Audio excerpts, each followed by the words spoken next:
gravando agora a lição 7 da revista Ide por Todo Mundo. O nosso versículo de hoje está lá em 1 Coríntios 15, 58.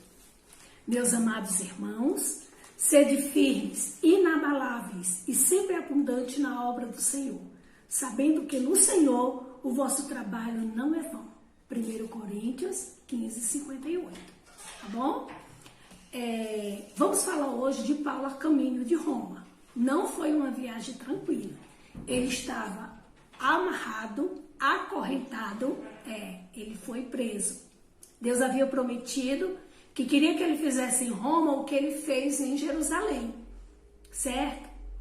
E aí, como os planos de Deus não são frustrados, vamos ver como tudo aconteceu? Foi complicado, mas deu certo, tá bom? Quando Paulo estava em Mileto, no final da terceira viagem missionária, ele se despediu dos presbíteros, mandou chamar os presbíteros, fez uma reunião com todas as pessoas daquele lugar, chamou os presbíteros de Éfeso, chamando lá os presbíteros de Éfeso. Lá já tinha uma igreja organizada, né? E juntou com todas as pessoas ali, e ele fez uma declaração que deixou as pessoas um pouco preocupadas.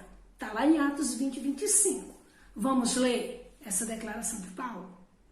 Agora, eu sei que todos vós, em cujo meio passei pregando o reino, não verei mais o meu rosto.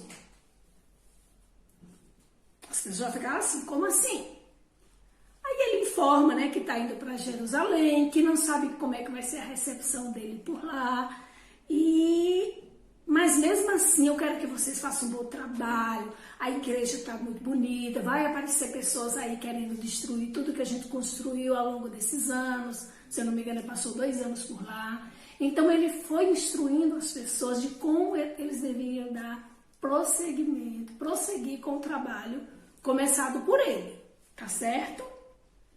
Aí ele vai agora para Cesareia, a caminho de Jerusalém, né? Em Cesareia, tá lá em Atos 21, de 11 a 14, ele se encontra com um profeta chamado Ágapo. E esse profeta fala o seguinte para ele, e vindo ter convosco, tomando o cinto de Paulo, ligando com ele os próprios pés e mãos, declarou, isto diz o Espírito Santo, assim os judeus em Jerusalém farão ao dono deste cinto e o entregarão nas mãos dos gentios. Quando ouvimos essas palavras, tanto nós como os daquele lugar, rogamos a Paulo que não subissem a Jerusalém. Então ele respondeu, que fazeis chorando e quebrando-me o coração? Pois estou pronto não só para ser preso, mas até para morrer em Jerusalém, pelo nome do Senhor Jesus. Tá vendo? O Ágapo fez uma declaração, quer dizer, Paulo já tinha sentido, ele sentiu que alguma coisa ia acontecer com ele em Jerusalém, né? Quando ele chegasse em Jerusalém, quando ele estava lá em Mileto, em Cesareia, aparece um profeta que vai falar para ele exatamente o que ele já tinha sentido no coração que ia acontecer. As pessoas não querem deixar Paulo ir, não, você não vai, fica por aqui, eles vão acabar te prendendo, porque disseram que ele ia sair de lá preso, foi isso que o profeta falou. Mas Paulo disse, não, gente, fica em paz, eu estou preparado, aconteça o que acontecer, eu vou fazer o que Deus me mandou fazer. Eu não tenho medo de ser preso, eu posso até morrer, isso não é problema. Paulo não estava preocupado com isso, tá bem? Aí ele vai para Jerusalém.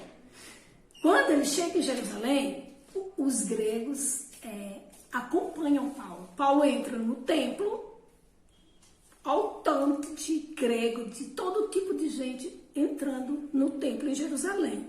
E o templo, para os judeus, é tudo muito sagrado, é tudo muito, sabe? Então eles se escandalizaram com aquilo, ficaram preocupados e começaram a acusar Paulo, falar um monte de bobagem. E aí os gentios entraram pelo meio e gerou uma confusão tremenda. E eles iam matar Paulo. O objetivo era matar o apóstolo Paulo. E aí foi que acabaram prendendo, deixando ele preso, né? E os líderes religiosos ficaram apavorados, começaram a gritar, dizendo que ele era um impostor, que estava descumprindo as leis de Moisés, dizendo para os gentios que não havia necessidade de circuncidar os filhos. Acusaram dele estar no templo discutindo com as pessoas, amotinando o povo. Tudo isso está lá no Atos 24:12, né? E aí, o que acontece? E eles achavam que Paulo estava deixando correr solto. Só que não era isso. Paulo tinha orientado as pessoas. Existia uma deusa também chamada Diana, que aí as pessoas tinham muita estátua dela, mas aí com a pregação de Paulo, as pessoas começaram a queimar aquelas estatuetas. Então as pessoas estavam mudando de vida, só que os judeus não conseguiam ver isso. Eles só falavam que estava levando um monte de idolatria para dentro da igreja, que não era verdade, não é? Então ele estava sendo acusado de algo que não estava acontecendo. E aí o que acontece? Paulo é preso, não é? E aí, nessa prisão de Paulo, ele disse, eu tenho direito a me defender. Não, não é assim não. Do que eu estou sendo acusado mesmo? Eu preciso me defender. Eu sou um cidadão romano e tenho direito à minha defesa. E aí Paulo começa a se defender. Está lá em Atos 22, de 1 a 30, quando ele começa a se apresentar, fala quem ele é, de onde ele vem, quem ele era, né? E quem ele passou a ser após o encontro com Jesus no caminho de Damasco. E ele fala do poder de Deus. Então Paulo já está aproveitando a oportunidade para evangelizar. Vocês estão vendo que ele não perde a oportunidade? Ele está o tempo inteiro falando do poder de Deus para todos que estavam ali presentes. Ele se defende dizendo que não era verdade, que ele estava amotinando o povo, que ele não discutiu com ninguém no templo, e que todo mundo passava de uma armação contra ele. Olha, eu não fiz nada disso, certo? Aí com isso ele se livrou dos açoites, porque ele ia ser açoitado em praça pública. Ele só, não, eu apelo para César, eu tenho direito, por que eu vou ser açoitado? O que foi que eu fiz de errado? Não é? Eu quero falar com César. Eu sou um cidadão romano, ele mostrou ter conhecimento dos seus direitos e apelou para César. Usou a lei para se defender, mas tudo bem, mas você vai ficar preso, ficou preso, acorrentado, com 2 correntes. Eles estavam com medo dele fugir. Então, Paulo está preso. E aí, vão mandar Paulo para onde? Para Roma. Que era tudo que Paulo queria, né? Ele não tinha que ir para Roma? Ele está certo. É para Roma que eu vou? Vamos para Roma. Então ele foi. Paulo passou por muitas dificuldades até chegar em Roma. Durante o trajeto da viagem, um vento forte começou a soprar e arrastou o navio de tal maneira que eles não puderam fazer com que ele seguisse na direção certa. Com isso, ficaram vários dias perdidos no mar, sem saber para onde estavam indo. Durante muitos dias, não conseguiram ver nem o sol, nem as estrelas. Era só escuridão e uma tempestade muito, muito, muito forte. Com medo de que o navio afundasse, os marinheiros começaram a jogar, parte dos equipamentos do navio no mar. Jogando, todo mundo vai morrer, e eles estavam muito, muito preocupados. Nesse desespero todo, o que Paulo faz? Paulo traz uma palavra de conforto e de orientação. Estava todo mundo desesperado, ele sepa aqui. Paulo se levanta, se vocês olharem aqui, Paulo se levanta e começa a conversar com aquelas pessoas. Tinham mais de 200 pessoas nesse navio. E Paulo começa a falar para eles. Paulo fala: homens, eu avisei que isso iria acontecer, mas vocês não acreditaram. Agora eu peço que me ouçam. Ninguém vai morrer. Vamos perder somente o navio. Digo isso porque na noite passada um anjo do Senhor apareceu e disse. Aí ele conta o que o anjo do Senhor disse para ele, que ninguém ia morrer, que eles iam chegar em Roma. Então, assim, ele estava calmo, ele estava tranquilo, ele não sabia o que ia acontecer, mas ele sabia que Deus iria cuidar deles. Por isso, tenham coragem, eu confio em Deus e estou certa de que vamos ser arrastados para uma ilha. olha, não sei o que vai acontecer, mas nós vamos ser arrastados para uma ilha e depois Deus vai providenciar para a gente sair de lá. Vamos ficar calmos, vai dar tudo certo, né?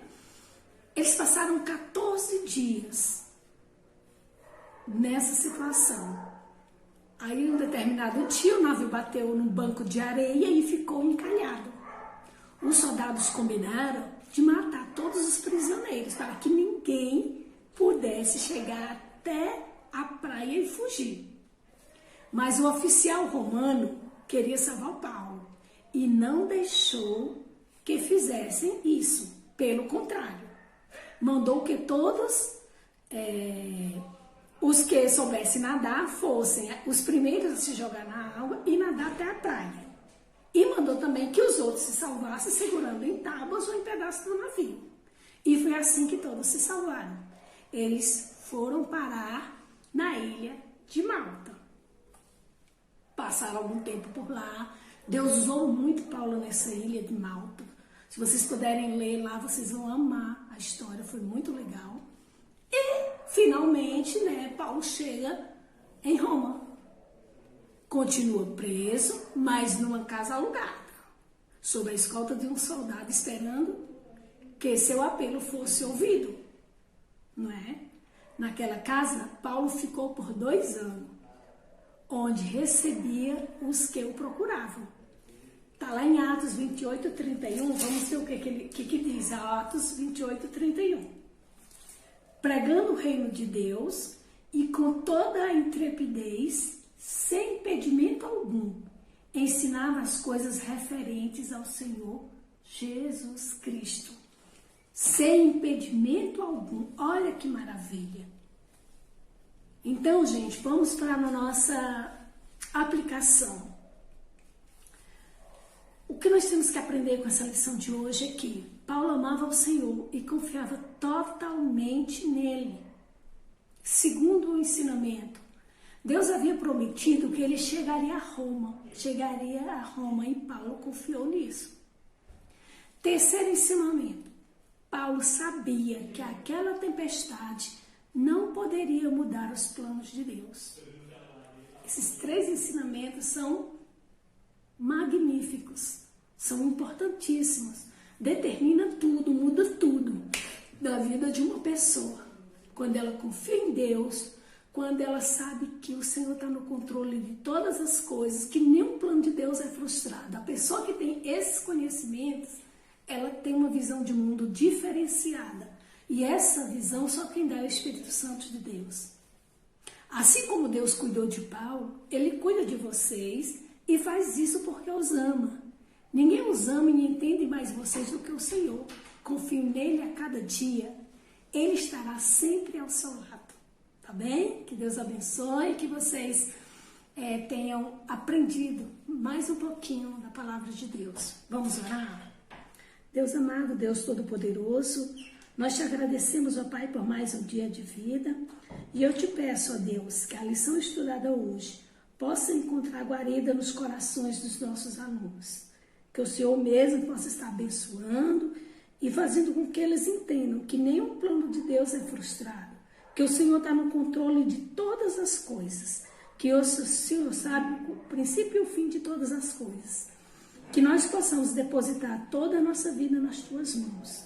Obrigado por tudo, perdoa os nossos pecados e nos dá um dia agradável na tua presença. É o que nós te rogamos no nome santo de Jesus. Amém.